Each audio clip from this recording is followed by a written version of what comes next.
السلام علیکم ورحمۃ اللہ وبرکاتہ۔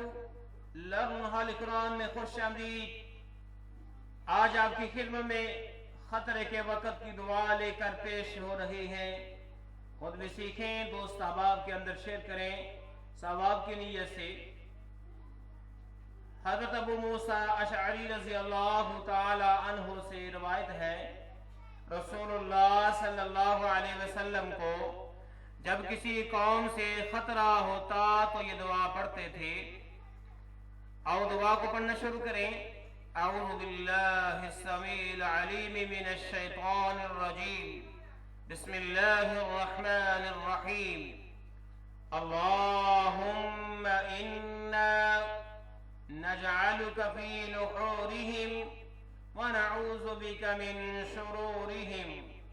اللہم انا نجعلک فی نحورہم ونعوذ بک من شرورہم۔ من سن لو، اے اللہ ہم تجھ کو ان کے سامنے کرتے ہیں اور تیرے ذریعے سے ان کی شرارتوں سے پناہ مانگتے ہیں۔ ابو داؤد و نسائی کی یہ حدیث مبارکہ ہے۔ آج کے لیے اتنا ہی، اللہ حافظ۔